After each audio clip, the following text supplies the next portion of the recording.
నమస్తే. Welcome to Andhraprabha. నేను ప్రశాంత్. దేశవ్యాప్తంగా చండీపుర వైరస్ ఇప్పుడు కలకలం రేపుతోంది. ఈ వైరస్ వల్ల దాదాపు 22 మంది మృతి చెందినట్లు కూడా వైద్యులైతే చెప్తూ ఉన్నారు. ఆ 22 మందిలో మైనర్‌లే అని చెప్పేసి కూడా వైద్యులైతే చెప్పుకుంటూ అయితే వస్తూ ఉన్నారు. ముఖ్యంగా ఈ వైరస్ వచ్చేసి ఇప్పుడు గుజరాత్‌లో వచ్చింది. గుజరాత్‌లో ఇప్పటికే చాలా జాగ్రత్తలైతే తీసుకుంటుంది గవర్నమెంట్. అక్కడి గవర్నమెంట్ అయితే ఇప్పటికే చాలా జాగ్రత్తలు తీసుకుంటుంది.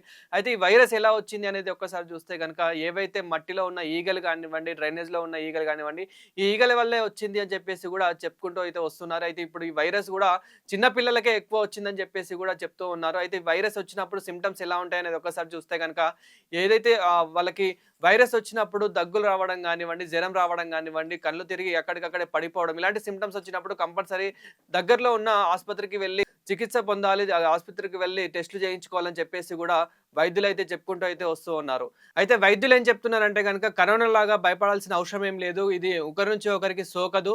కానీ ఇది ఎక్కువ జాగ్రత్తలు పాటించాలి. లేదంటే ప్రమాదం ఇప్పటికే 22 మంది గూడా మృతి చెందారు. దీనికి సంబంధించి గూడా ఏదైతే మెడిసిన్ ఉంటుందో, ఆ మెడిసిన్ గూడా తెప్పించిన పరిస్థితి కనిపిస్తూ ఉంది. గుజరాత్‌లో గూడా ఇప్పుడు చాలా చర్యలైతే తీసుకుంటూ ఉన్నారు. ముఖ్యంగా డ్రైనేజ్‌లో గానివ్వండి, ఏదైనా ఇతర బురద లాంటిది ఏదైనా ఉన్నా గానీ, అక్కడ పౌడర్స్ చల్లడం గానీ, ఏదైతే కెమికల్ ఉంటుందో కెమికల్ చల్లడం గానీ, బ్లీచింగ్ పౌడర్ లాంటిది అలాంటివి చల్లడం గానీ జాగ్రత్తలైతే తీసుకుంటూ ఉంటుంది.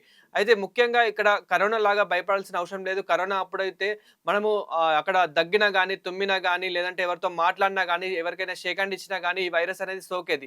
కానీ అలా మాత్రం సోకదు. ఇది ముఖ్యంగా చిన్న పిల్లలకనేది ఎక్కువ వైరస్ అనేది వస్తూ ఉంది. సో, దీని ద్వారా ఎక్కువ జాగ్రత్తలు పాటించాలని చెప్పేసి అయితే చెప్పుకుంటూ అయితే వస్తున్నారు. అలాగే మనము ఒక నెల రోజుల క్రితం చూసుకుంటే గనక కరోనా వైరస్ గూడా మళ్ళీ వచ్చిందని చెప్పేసి ముఖ్యంగా ఆంధ్రప్రదేశ్‌లో మళ్ళీ రావడం జరిగింది. ఇప్పటికి గూడా ఆంధ్రప్రదేశ్‌లో చికిత్స పొందుతున్న వాళ్ళనైతే చూస్తూ ఉన్నాం. సో, ఈ వైరస్‌ల వల్ల చాలా ప్రమాదాలు గూడా వచ్చే అవకాశాలున్నాయి. చాలామంది మృతి చెందే అవకాశాలు గూడా ఉన్నాయని చెప్పేసి వైద్యులైతే చెప్పుకుంటూ అయితే వస్తూ ఉన్నారు. ఎప్పుడైతే ఇలాంటి సింప్టమ్స్ కనిపిస్తాయో అప్పుడు కంపల్సరీ ఆస్పత్రికి వెళ్లి వాళ్ళు కంపల్సరీ చికిత్స పొందాలి. కంపల్సరీ టెస్టులు చేయించుకోవాలని అయితే చెప్తూ ఉన్నారు. ఇప్పటికే గుజరాత్‌లో దాదాపు 300 మందికి ఇలాంటి సింప్టమ్స్ రాగా వాళ్ళు టెస్ట్ చేయించుకోగా ఇప్పటికే 35 మందికి కన్ఫర్మ్ కాగా అందులో 22 మంది మృతి చెందారు. మిగతా వాళ్ళు ఇప్పుడైతే టెస్టులు చేయించుకున్న పరిస్థితి కనిపిస్తూ ఉంది.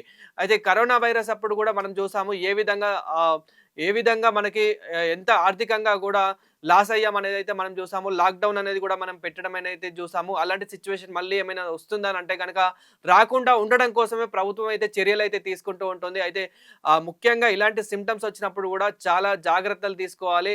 ఆస్పత్రికి వెళ్ళాలి. అక్కడికి చికిత్స పొందాలి అని చెప్పేసి అయితే వైద్యులైతే చెప్పుకుంటూ అయితే వస్తున్నారు. అదేవిధంగా ప్రోటీన్ ఫుడ్ గూడా తీసుకోవాలని చెప్పేసి కూడా చెప్తూ ఉన్నారు.